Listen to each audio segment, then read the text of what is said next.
Hello friends, today we are going to be looking at a very fascinating poem written by Gulzar, easily one of the most well-known poets, lyricists, film directors of the Hindi film industry. This is part of the English syllabus of the second year Telangana Intermediate Board. I'm T.S. Sudhir. నా పేరు ఉమా సుధీర్. మనం ఇవాళ చూడబోయేది ఒక చాలా beautiful poem, the magical earth అన్న poem. Bhudevi అంటాం కదా, భూమాత అంటాం కదా, దాని గురించి రాసిన పోయము. అండ్ ఎవరు రాశారు అంటే గుల్జార్ అన్న ఆయనని రాఖీ వాళ్ళ హస్బెండ్ అని కూడా చాలా మంది యాక్ట్రెస్ రాఖీ ఉంటారు కదా బాలీవుడ్ లో, దాని గురించి కూడా అనుకోవచ్చు. కానీ ఆయనకి చాలా ఒక పెద్ద పేరుంది, చాలా మంచి పాటలు రాశారు, బ్యూటిఫుల్, మీనింగ్ఫుల్, లిరికల్ అట్లాంటి పాటలు రాశారు అని ఆయన గురించి చాలా అంటాము. ఆయన రియల్ పేరు యాక్చువల్లీ సంపూరన్ సింగ్ కాల్రా.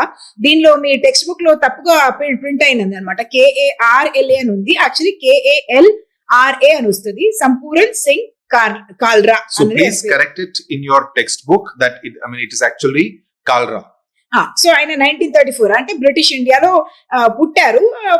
ఒక 29 years నుంచి ఆయన లిరిసిస్ట్ గా, పోయెట్ గా ఉంటూనే ఉన్నారు. చాలా అవార్డ్స్ గెలిచారు ఆయన. 20 ఫిల్మ్ఫేర్ అవార్డ్స్ కాకుండా దాదాసాహెబ్ ఫాల్కే అవార్డు, సాహిత్య అకాడమీ అవార్డు, మళ్ళీ పద్మభూషణ్ కూడా ఆయనకి దక్కిందనమాట. ఆయనది పోయమ్స్ ఎట్లా ఉంటాయంటే ప్రకృతికి, మన భూదేవికి మళ్ళీ మనం ఒక ట్రిబ్యూట్ లాగా ఆయన రాసిన పోయమ్స్ లో, గ్రీన్ పోయమ్స్ అంటారు దాన్ని. అంటే నేచర్ గురించి ఆయనకున్న ఒక శ్రద్ధ, రెస్పెక్ట్, అడ్మిరేషన్, అంటే దాన్ని కన్జర్వ్ కూడా చేసుకోవాలి అన్న మెసేజ్ మనకి దాంతో వస్తుంది. కానీ దాని గురించి ఉన్న గొప్పతనాన్ని ఆయన ఈ పోయమ్స్ లో చెప్తూ ఉంటారు. గ్రీన్ పోయమ్స్ నుంచి ఒకటి ఈ మ్యాజికల్ ఎర్త్ అన్నది. దానిలో ఆయన అడ్మిరేషన్ ఫర్ నేచర్, అంటే దానిలో ఏం క్వశ్చన్ అడుగుతూ ఉంటారంటే, ఈజ్ ద ఎర్త్ మ్యాజికల్? అంటే దానికి మ్యాజిక్ వచ్చా, మన భూదేవికి మ్యాజిక్ వచ్చా? ఎందుకంటే ఇంత బ్యూటిఫుల్ ఫ్లవర్స్ ఇస్తుంది, పూలు ఇస్తుంది, మనం ఒక చిన్న విత్తనం వేస్తున్నాము, కానీ దాని నుంచి ఎన్ని బ్యూటిఫుల్ థింగ్స్ వస్తున్నాయి అన్న ఒక పోయటిక్ ఇదనమాట. అంటే నేను తవ్వి చూసాను, అవన్నీ వస్తాయి, మనం చదువుతున్నప్పుడు వస్తాయి. కానీ అది ఎర్త్ కి మ్యాజిక్ ఉందా అన్న ఒక లైన్ మీదే ఈ పోయం ఆధారపడి ఉందన్నమాట. In fact one of Gulzar's best known thing is about how he always is seen in white in public functions. He always is seen in white trousers and a white kurta. That's almost like his trademark style, and no one perhaps has seen Gulzar in any other kind of colorful attire. So we're talking about this magical earth. In fact, these lines were translated into English by Pawan Kumar Verma, who is a retired diplomat, also a politician. He was with the Janata Dal United, the Bihar party, till very recently. So he's a very well-known voice in Indian political circles, also a Rajya Sabha MP. So you have, and he has also written many books. So you have a Pawan Kumar Verma, a writer of several books, translating these poems into English for the benefit of a larger audience, because Gulzar primarily writes in Hindi. అంటే హిందీలో ఆ beauty, original beauty ఉంటూనే ఉంటుంది.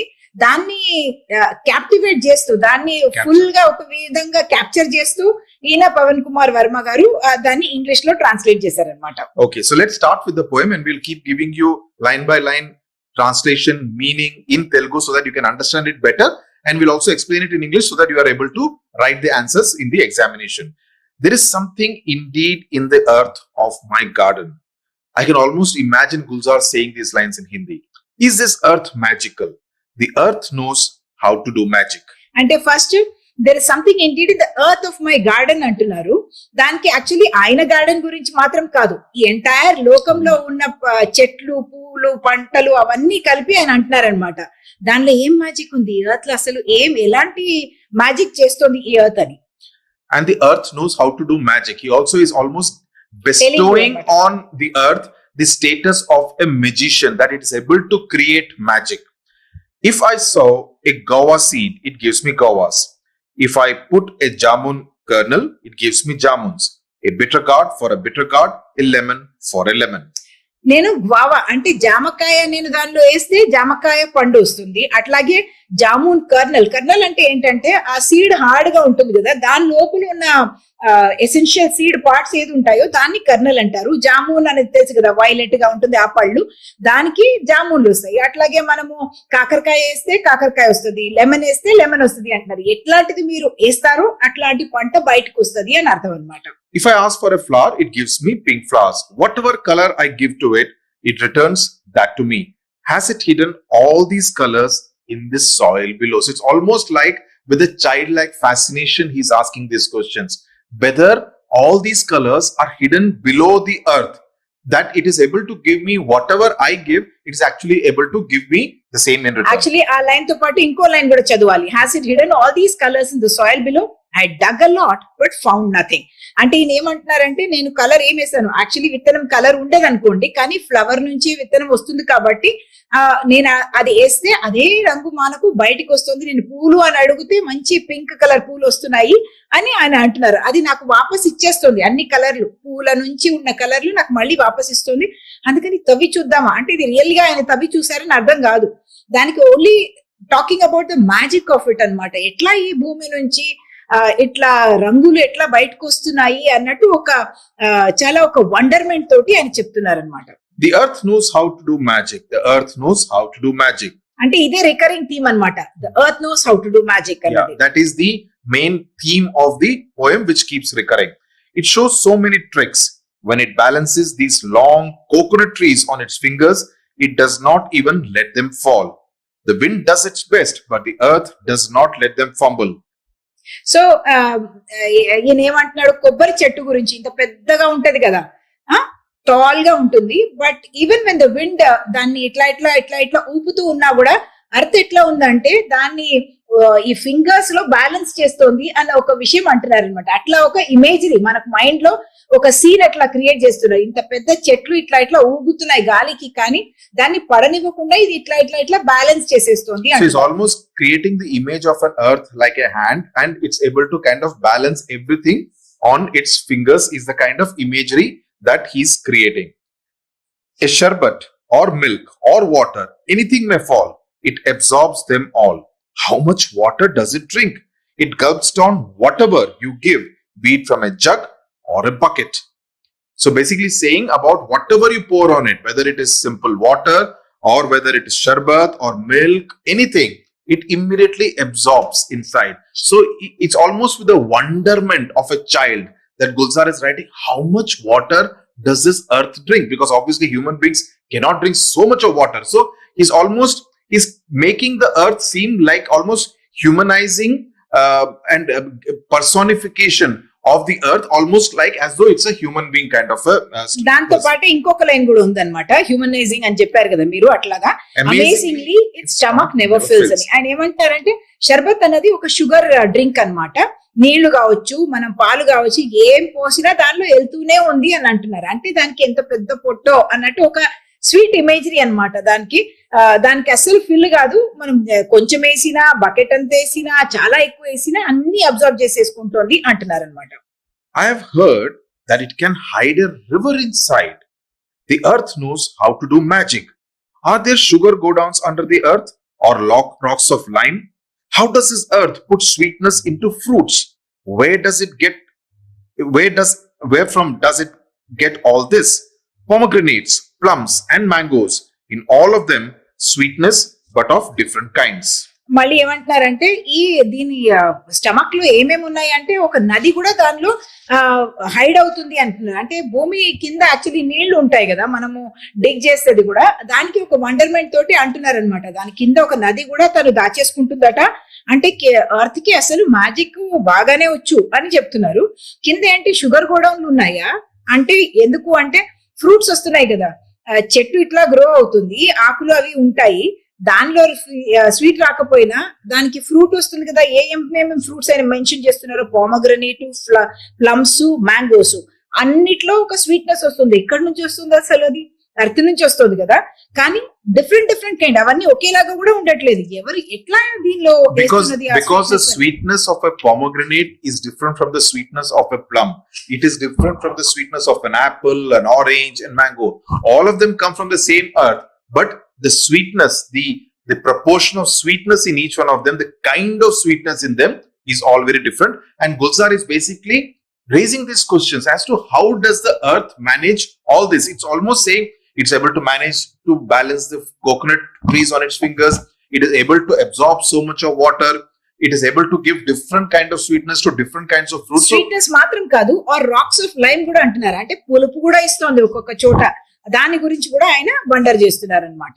The leaves tasteless, but the fruits sweet.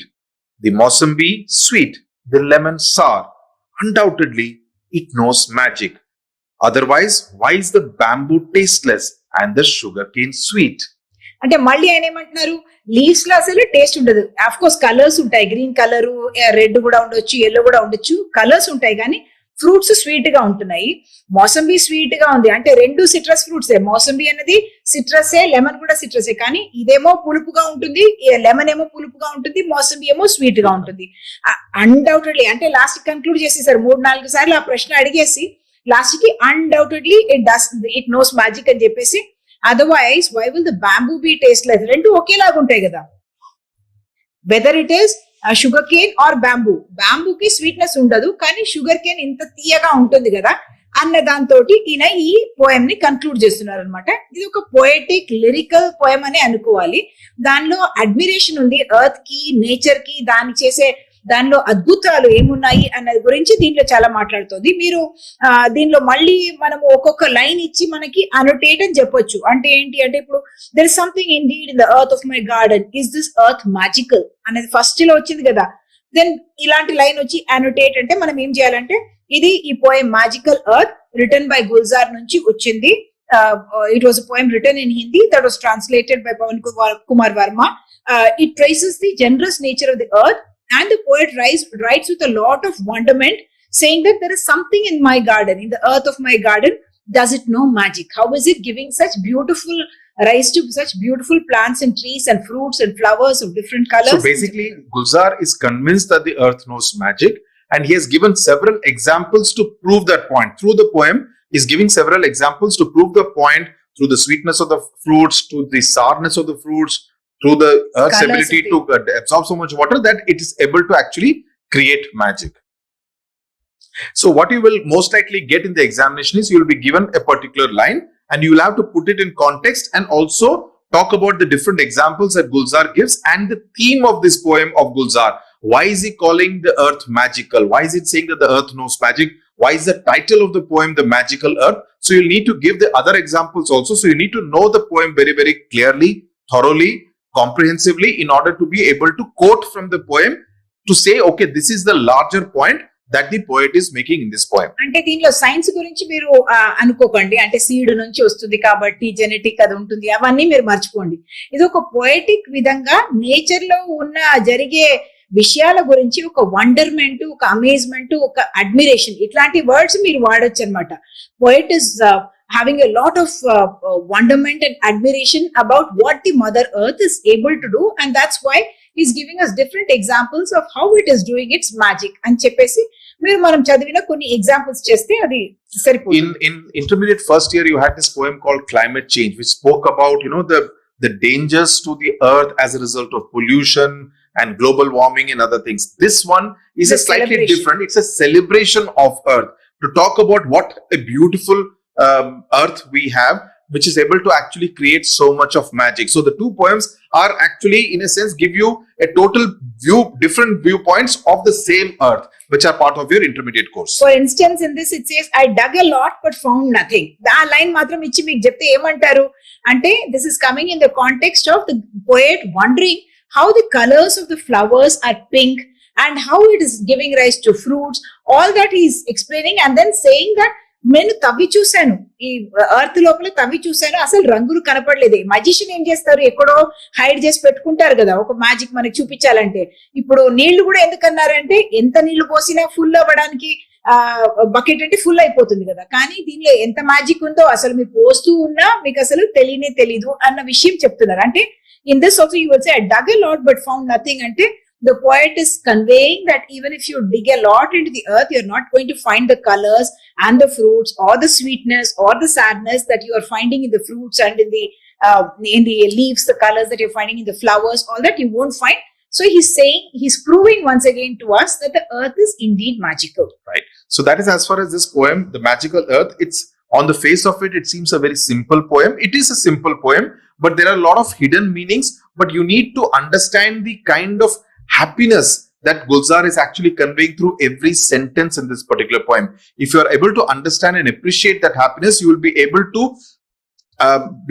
explain it much better when you write the answers which will be asked to you in the examination అంటే hall. ఏం కూడా మనం take it for granted కాకుండా poet కి ఏం ఒక beauty అంటే ఆయన మనం చూసే విషయాల్ని ఆయన చెప్పేటప్పుడు ఇలాగుండొచ్చా అంటే మనము గ్రౌండ్ లోపల నుంచి వస్తుంది కదా, అదొక బ్యూటీ అన్నమాట. ఒక పోయిట్ కన్వే చేసే ఒక బ్యూటీ, దానిలో ఒక new way of looking at something that you have been seeing all the time. Absolutely.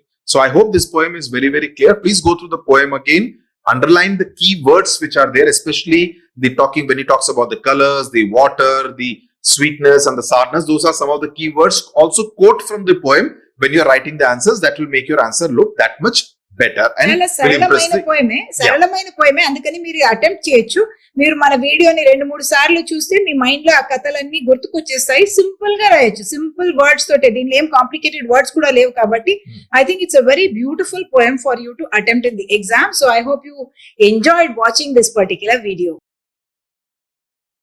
Hello friends, today we are looking at a poem by Walt Whitman, and this is part of the English syllabus in the Telangana second year intermediate board. I'm T.S. Sudhir.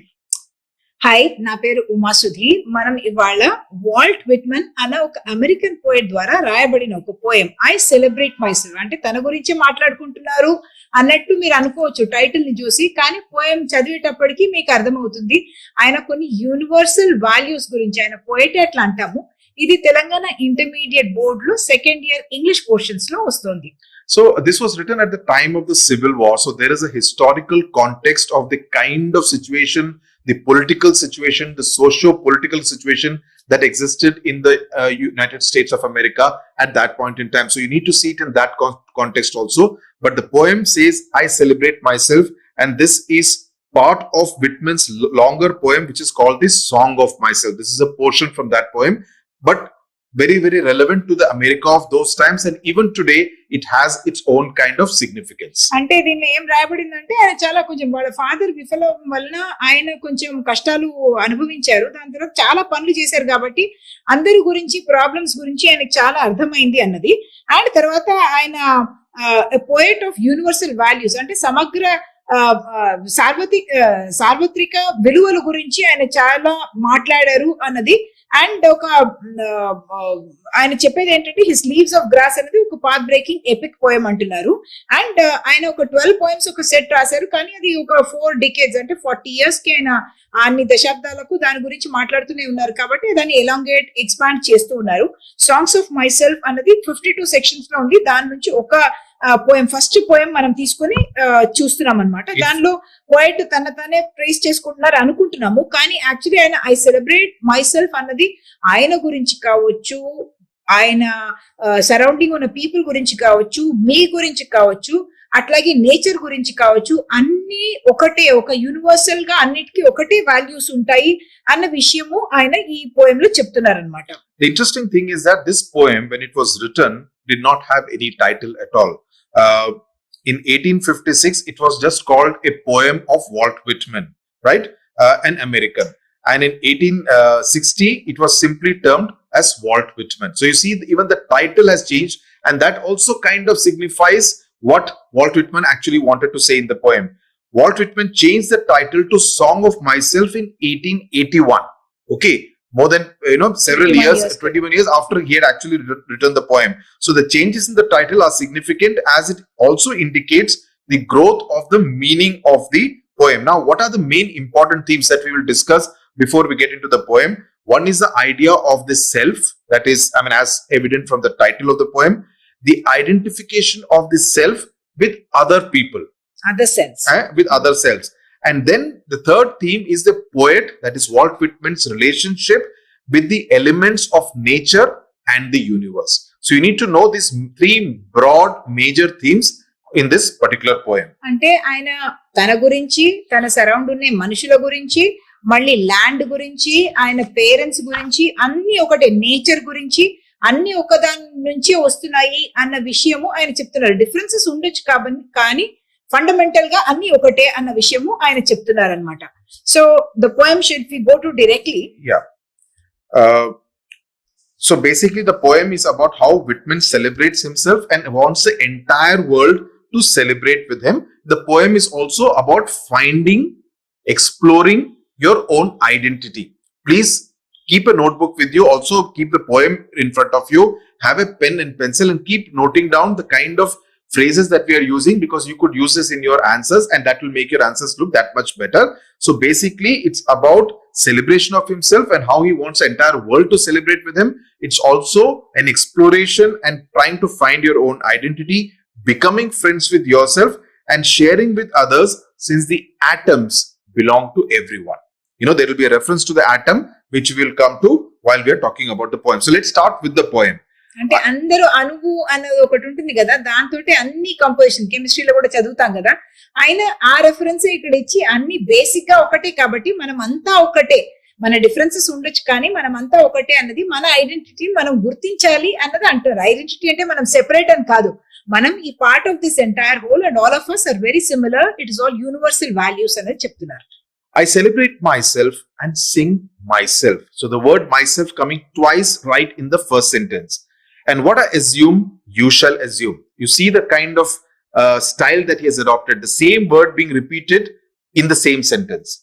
For every atom belonging to me as good belongs to you. అంటే అన్ని ఒకటే basic అన్న దానికోసం I celebrate myself, I sing myself అంటే singing is also a form of celebration of who he is and who we all are అన్న విషయం అన్నమాట. I loaf and invite my soul.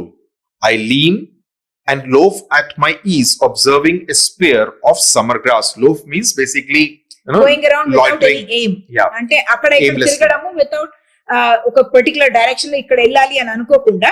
And ఏమంటున్నారు, I lean అంటే కొంచెం నేను ఇట్లా వంగి చూస్తున్నారు అనమాట. దేన్ని చూస్తున్నారు? a spear of summer grass.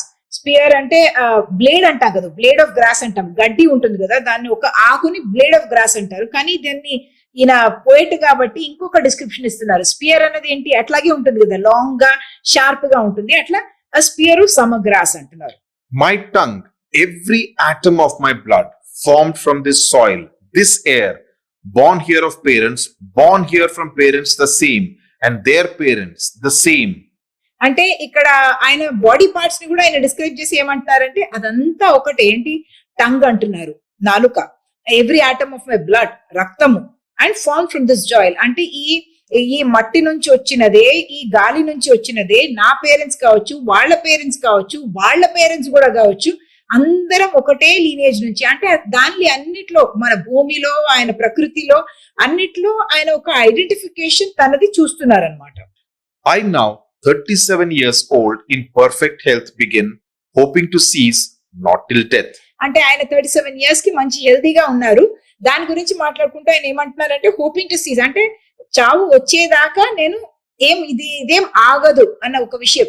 Hoping to seize not till death అని అంటున్నారు అనమాట. ఇది ఆగదు, ఎండ్ కాదు. సీజ్ అంటే ఎండింగ్ అనమాట, అది కాకుండా ఉంటుంది అనేది. Creeds and schools in abeyance, retiring back a while, sufficed at what they are, but never forgotten. I harbor for good or bad, I permit to speak at every hazard, nature without check with original energy. అంటే creeds and schools in abeyance అంటే, creeds అంటే ఏంటంటే ఒక set of principles, religious beliefs ఉండొచ్చు. Schools అన్నా కూడా ఒక dogma అంటాం కదా, అంటే ఒక టైప్ ఆఫ్ కమ్యూనిజం ఉండొచ్చు, సోషలిజం ఉండొచ్చు, ఫ్యూడలిజం ఉండొచ్చు, క్యాపిటలిజం ఉండొచ్చు. ఇలాంటి చాలా స్కూల్స్ ఆఫ్ థాట్స్ ఉంటాయి. వీళ్ళని ఇవన్నీ పనికిరావు అని ఆయన చెప్పట్లేదు. దే ఆర్ యూస్లెస్ అని he is not saying that they are useless. He saying just keep them in abeyance. అంటే సోషలిస్ట్ ఒక సైడ్, లెఫ్టిస్ట్ ఒక సైడ్, రైటిస్ట్ ఒక సైడ్ అవుతారు కదా.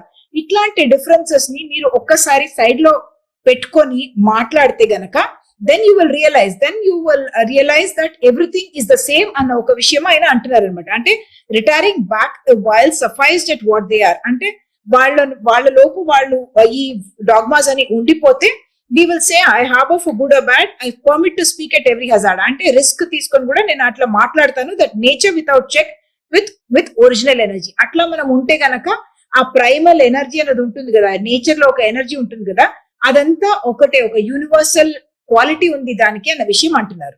Also in the last stanza, in the first two lines, creeds and schools in abeyance, retiring back a while, suffice at what they are, but never forgotten. Basically, what Walt Whitman is doing is to acknowledge the existence and the usefulness of formal education. Okay, of knowledge. Formal knowledge, profession and education, which is why the reference to creeds and schools. But at the same time, when he is going on nature without check with original energy, he turns to something which is much more energetic and invigorating, something with much more of spurti, as it says, which he thinks is much more essential.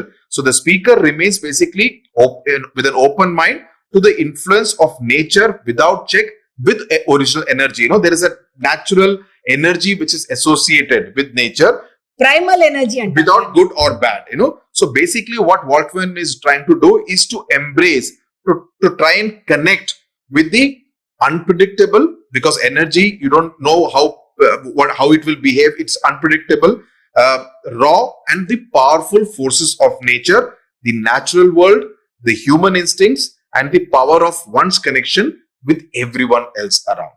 So he's making this larger point about the connection of oneself with every other person around in the world. అంటే ఈ dogmas ని ఈ schools అంటాం కదా, దాన్ని మనం పక్కన పెడితే ఒక ప్రైమల్ ఎనర్జీ అన్నిట్లో ఉంటుంది. నేచర్ కావచ్చు, హ్యూమన్ బీయింగ్స్ కావచ్చు, వాళ్ళ కనెక్షన్స్, ఒకళ్ళు ఉన్న కనెక్షన్ కావచ్చు, దానిలో ఒక ఎనర్జీ ఉంటుంది, దానిలో ఒక యూనివర్సాలిటీ ఉంటుంది అన్న విషయం ఈయన చెప్తున్నారు అనమాట. Okay, so let's just look at some of the questions that you will get. One, of course, is the way of annotating, which is the usual format which you will be getting, in which you will be getting a particular line and you'll be asked to put it in context, giving the details. So you need to write about the poet first, then you need to write the context, and then give an explanation about what that particular line means. For instance, for every atom belonging to me as good belongs to you. అంటే ఈ line కి ఏమంటున్నారు, this poem is taken, this line is taken from the poem I Celebrate Myself, written by Walt Whitman. It is part of a larger work which is called Songs of Myself. And then this poem is known for its talking about universal values of equality. మనం దీన్ని democratic values అని కూడా అనుకోవచ్చు, ఎందుకంటే అందరూ ఒకటే equal. తను అన్నారు కదా, ఫస్ట్ సివిల్ వార్ టైంలో ఉంది, అప్పుడు రేసిజం, అట్లాంటి డిఫరెన్సెస్ కూడా అమెరికన్ సొసైటీ, స్లేవరీ, అట్లాంటి విషయాలు మనం మాట్లాడే వాళ్ళము. ఆ టైంలో ఈయన అందరూ ఒకటే అన్నది చాలా ఒక రెవల్యూషనరీ ఐడియా. అందుకనే ఇది one of the most famous poems of America, which is been quoted very extensively as well, that because it's talking about all forms of life and all different expressions of the supreme being. Supreme being అన్నది మనం God అనుకోవచ్చు, ఏ God అయినా పర్వాలేదు, కానీ the supreme being అనేది దానికి పేరు పెట్టకుండా మనం సుప్రీం బీయింగ్ అంటున్నాం అనమాట.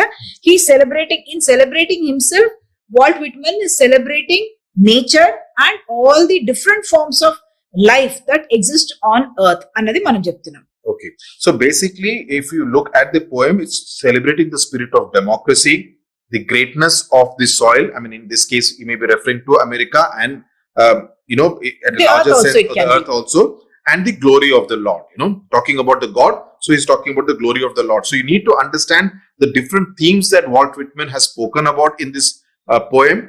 More importantly, the historical context in which he wrote, the kind of America in which this poem was written, and the larger point that he's talking about, the connection of himself, of oneself, with everyone else in the world at a time when slavery was practiced. So he's celebrating himself, people around him, his connection with them, the land, his parents, and his own health also. There's an energy in having good health also.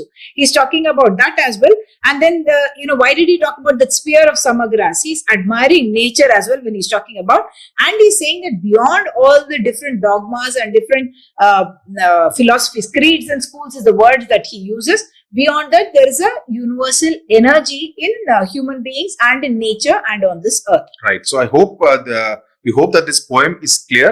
It's a slightly complicated poem, more because of the kind of times that it was written in. So you need to be able to relate it to that. So if you understand that, go through this video lesson a couple of times, take down notes from what we have said, try to use the same phrases. You will do good in the examination, because when you're asked to annotate from this particular poem or ask any question, you should be able to describe it in detail. Maybe I'll just read for you some of these words so that you know how it is pronounced, because those the pronunciation thing comes, and all these also you go with the meaning anamata. Manam already explain chesamu. Celebrate, assume, good, loaf, lean, spear, creeds, schools, abeyance, harbor, hazard.